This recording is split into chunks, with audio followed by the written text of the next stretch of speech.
はいどうも、コーヒーに愛された男粕谷です。今日は佐藤君、はい、うちのフィロコフィアのね焙煎を、担当してる、橋本咲良の他にもう一人、佐藤君がいるんですけど、佐藤君と一緒に手がけてきた、プロジェクトがようやくリリースできそうっていうそうですねことで、はい、ちょっといろいろこんな仰々しくやってるけど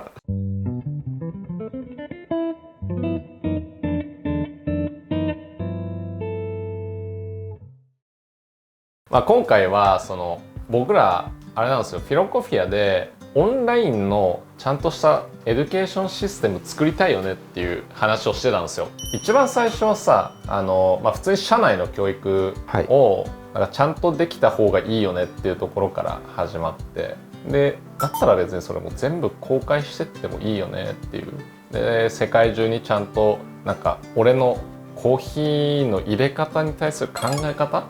とか、その実際の入れ方っていうのをちゃんとオンラインでコースを作っちゃえば結構ハッピーなんじゃないのみたいな、みんな知りたいところがね、ありそうですね。でYouTube でも公開はしてるじゃん、だけどなんかそれをしっかり体系化してコーヒーをこれから始めたいとか、あとカフェを開きたいとか、あとさよく聞かれるのがバリスタになりたいんだけど何から勉強したらいいですかみたいな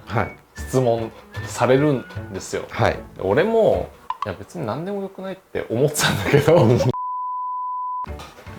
でもやっぱ結構聞かれるってことは、需要があるんだよなっていう。そうですね。でやっぱり YouTube だとさ俺の思いつきでただポンポンポンポンってやってるだけだから、なんかそれをちゃんと一から順に、特に最初は初心者まずここを押さえようねとか、でその後さらにアドバンスコース、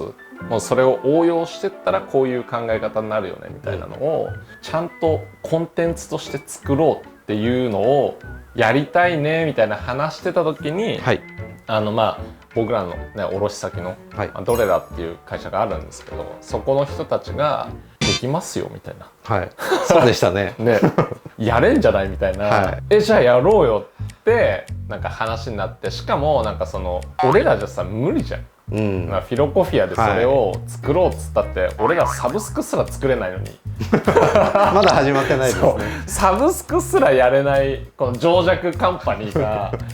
オンラインエデュケーションシステムを作ろうって思っても作れないっていう時に、そのドレラさんの手助けを得て立ち上げたのがこのワールドバリスタアカデミーっていう。でこのワールドってついてるぐらいだから、その日本だけじゃないんですよ。っていうかなんならもともとはその海外に向けてまずは最初やっていこうって話してたぐらい、海外向けのねエデュケーションシステムを作りました。なんでこういうことやったか、最初にも言った通り、まずは社内教育って思ってたんだけど、やっぱもう誰でも簡単に美味しいコーヒーを作れるようにしたいよねっていう、いつも言ってる、俺の考え方あるじゃないですか。でそれを世界中の人たちにもちゃんと伝えたい、YouTube だけじゃなくてちゃんと体系化して、でマルチリンガル、日本語で喋ってはいるんだけどちゃんと英語と中国語と日本語でちゃんと字幕が出るようにしてコンテンツ化していくっていうものを作りました。将来的にはなんかこのワールドバリスタアカデミーのコンテンツ見てなんかプロになれましたとか、プロとアマチュアの違いって何なのって思っちゃうけど、カフェ開きましたとかね、大会に出る時にすごく参考にしましたとか、そういう人たちが増えてって、よりたくさんの人が世界中で自由に自分の好きなコーヒーを作れるようになればいいなと思って立ち上げたので、ぜひ皆さんに見てほしいなと。でちょっとここで2分間ぐらいのトレーラー、予告動画をちょっと見ていただきます。どうぞ。僕そのバリスタになった当初ってそんなにバリスタ本気でやってなかった気がするんですよ。This timing makes the extraction efficiency very high. And also でも今ではそうじゃなくて、で何がやっぱきっかけかっていうと、バリスタになってから半年後ぐらいに中米に行ってきたんですよ。その時働いてたコーヒーファクトリーのオーナーについてって。でその時にこの一つのコーヒーに至るまでにはたくさんの人たちの、努力とか労力があったんだってことを理解するようになって、ちゃんとバリスタをやろうとか、もっと美味しいコーヒーを入れよう、それこそがなんかバリスタにできる恩返しだなって思うようになったんですね。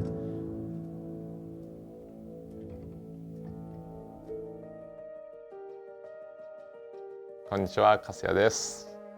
コーヒーって難しく思えるかもしれないんですよ。でも僕は全くそんなこと思わなくて、コーヒーの魅力はもう自由に楽しめるってことだし、美味しいっていうのも誰かが決めた美味しさに絶対従う必要はないと思ってるんですよ。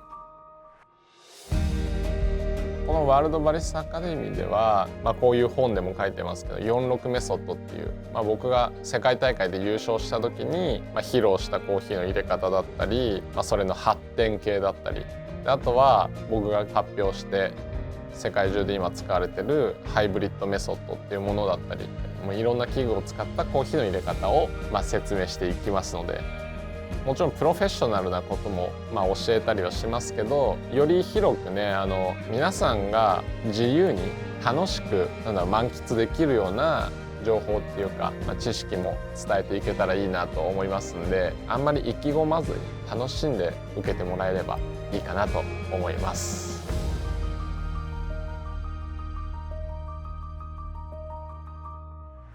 はい、いかがでしたか。もうね、かっこよくねね、俺ら最初見た時すごいねみたいな、感動しましたね。かっこよすぎて。でもなんか実は使ってる音楽がちょっといいだけなんじゃないかな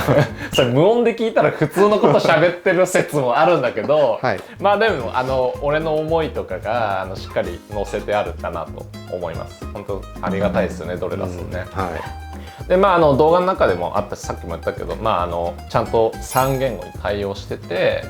俺のコーヒーの入れ方だったり応用の仕方だったり、本当基礎のところからでアドバンスのところまで網羅しているっていうところが、このワールドバリスタアカデミーの特徴、YouTube のコンテンツとはちょっと違うポイントかなと思ってます。で今後ね、これでコンテンツは別に終わりじゃなくて、どんどんブラッシュアップしていこうかなとは思ってて、あとはコンテンツの量も追加していきたいし、あとはなんか他のチャンピオン出てもらってさ、例えば焙煎の話をしてもらうとか、俺の管轄外というか、そういうところのコンテンツをしっかり網羅できるようにして、本当にこのワールドバリスタアカデミーのコンテンツ全部見とけば、もうコーヒーに関することは全部ある程度はね、正解はないからさ、なんかあんま変に考えないでほしいじゃんこれってどうなのみたいな、突っ込まれたりするのは嫌だなと思って、フィロコフィアとしてはこういう考え方でやってるよみたいなのを、やっていこうと思ってるんで、ぜひワールドバリスタアカデミーを見てほしいなと、参加してほしいなと思ってます。今回のそのワールドバリスタアカデミー、いきなりその全部が有料になってるわけじゃなくて、最初1個ぐらいは1個2個無料で見れるようになってます。なのでぜひそちらのウェビナーを参加してみてほしいなと思います。そのリンクは概要欄に貼ってあるので、まずはそこから登録していただいて、でそのリンクからメールアドレスとか登録してもらうと、そこにメールが来るんで、そこから、ウェビナー参加してみてください。なんかね、迷惑メールに入っちゃうこともあるんだって、だから時々そっちにも入っちゃうかもしれないので、念のため確認してみてください。メールが届かなければ。全てのコンテンツは日本語で俺は喋ってるんだけど、字幕が日本語、中国語、英語でしっかりと作ってくれてるんですよ。すごいですね。なんかね、やっぱ無理だもん、こんなの俺らでやろうとしたらさ、もうそもそも翻訳誰もできないしね、なのでありがたいよね、こういうのができるっていうのは本当に助かりますわ。ドレガさんありがとうございます。最初の 1,2 話分は無料で見れるっていう話したんですけど、別にもういいよ入るよみたいな人はもう直接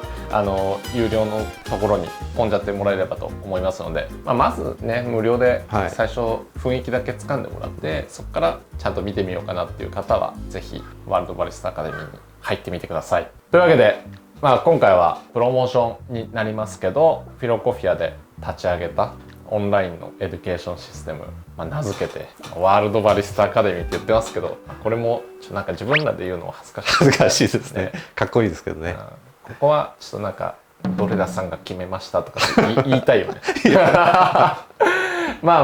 あ作ったので、ぜひ皆さん興味があれば見てみてください。今日はこんなところですかね。はい。ちなみに佐藤くんはなんか今後追加してみたいコンテンツがある？フィロコフィアのスタッフがどういうことを心がけてるというか、意識してこういう作業してるのかっていうところは、粕谷さんから、そうですね、そういうのを聞いてみたいという方多いんじゃないかなと。確かにそういうのもこのワールドバリスタアカデミーでね、やっていけたらいいよね。そうですね。カフェの開業とかを本当にやりたいっていう時とかね、うちのスタッフもちゃんとできてるのかっていうところも含めて、やっぱり次回の念も込めてね、そうですね、やりたいところがね、続くように、いいね、そういうのも。OK。という感じでどんどんね追加していきたいなと思ってますんで、ぜひご覧ください。では今日はこんなところですかね。じゃあお疲れ様です。